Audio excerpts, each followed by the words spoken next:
Episode 1, Talkin Agape.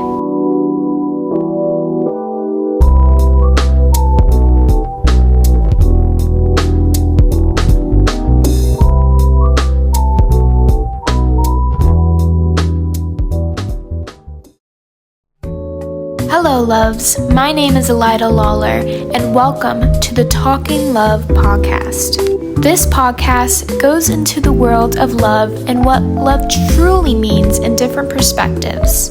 In this episode, we explore the many wonders of the Greek love word agape, which means love for everyone. We will examine love in culture and society and explore agape in Christianity and the love story between Romeo and Juliet. My special guest in this episode is my mom.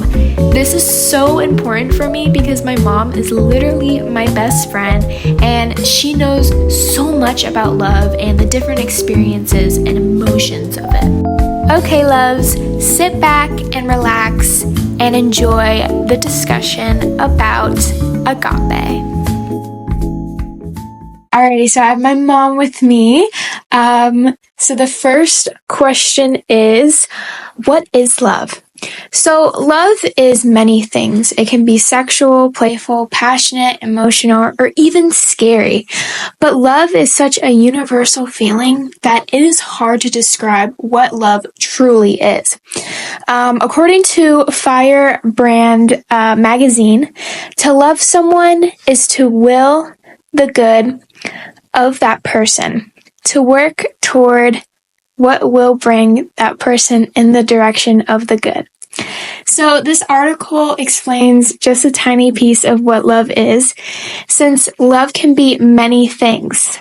Personally, love is too hard to put a set definition on because love does not have one definition, but a lot of other definitions and descriptions. So whenever you're ready. Well, as you get older, you realize that love can mean even more things. You understand love more. Yeah. Love with your husband that you've been with forever and you cherish that. Love for your children. Love, even deeper love for your family. Yeah. Deeper love for people around you. Mm-hmm. People that need help. Mm-hmm. Anything you wanted to add, Elida? I know. You don't really understand all loves. You understand the love for your family. Exactly. And love for your friends. Even though I'm 15, I have so many more years to really mature and truly understand what love is, because even when you get older, love is still very hard to really put a set definition on it, because like I said, love is many things. And love is instinctual. Exactly. Yeah. Alrighty. Second question is, if love is a universal human experience, then how does it manifest differently across different cultures and societies? So, love shows up differently in cultures due to different social norms and important values. For example, some places in the world show affection in public, while all others don't, and that's normal. Marriage traditions can be different too, with arranged marriages common in some cultures and just love-based relationships and others.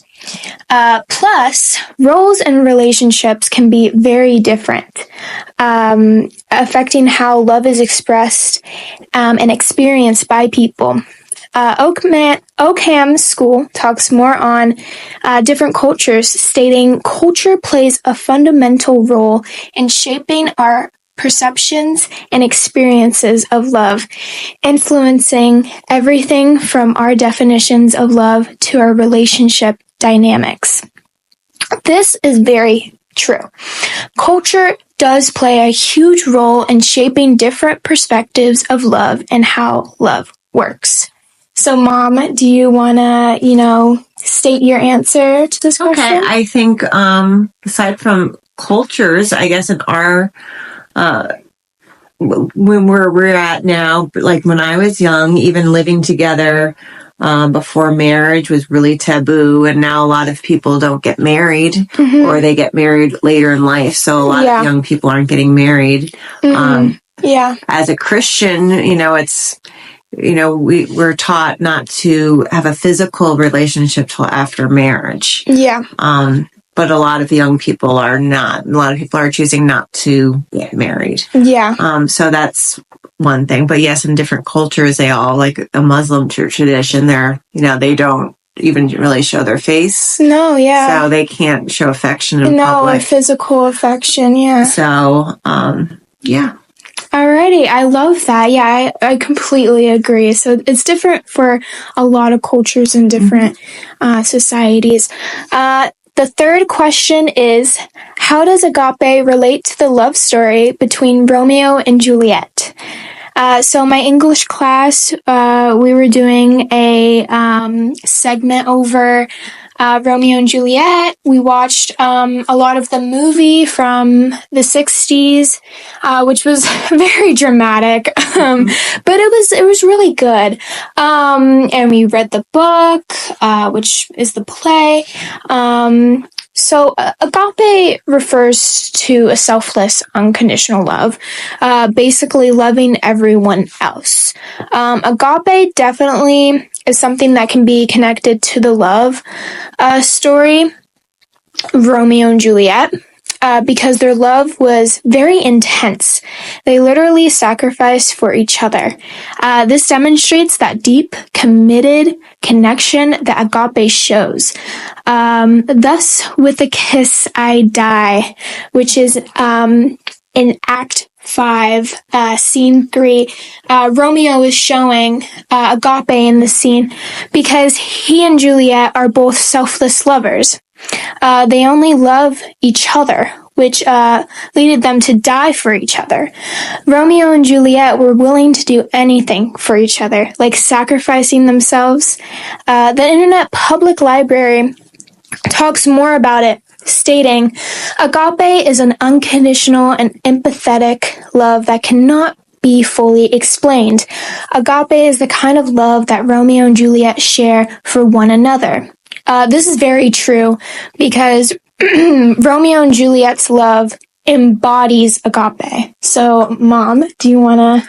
Well, full disclosure, I haven't read Romeo and Juliet since high school. I did watch the older 60s movie, and I watched the Leonardo DiCaprio movie when that came out. But I agree with you. Their love, they were willing to sacrifice themselves and everything just for one another.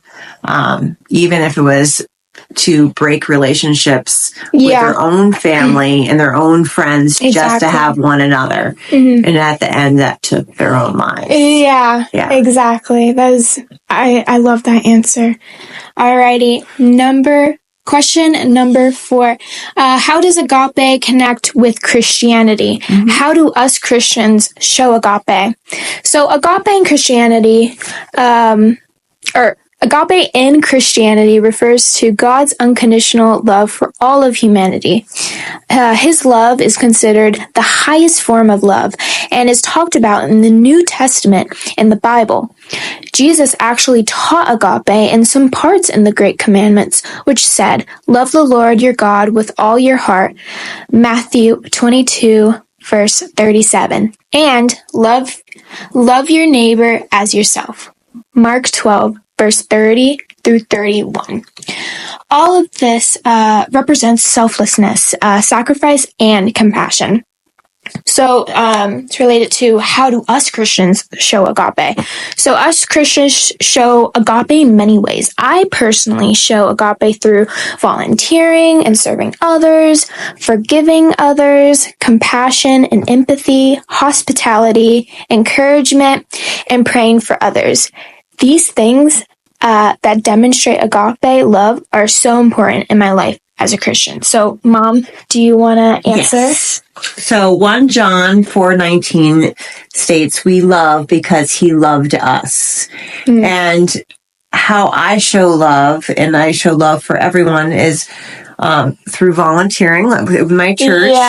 And thinking about Luke 6:35, but love your enemies, do good to them, and lend to them without expecting to get anything back. And that is selfless. And if we don't agree with one another, we can still love them. Exactly. And I show love through empathy. I show love with patience.